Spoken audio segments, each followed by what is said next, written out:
And I command every unclean spirit, rise up. Begin to move right now. Up to the throat, out of the mouth. Out of the mouth. Out of the mouth. Out of the mouth in Jesus' name. Every wicked spirit, come out of the mouth right now. Come out.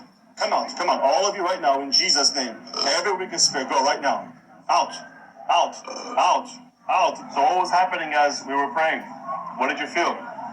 I felt literally them coming out through the burping, and I've experienced that before, but never like that. You see, Jesus loves you, okay? Yeah. And there's no legal right for them to be in you because you belong to Jesus.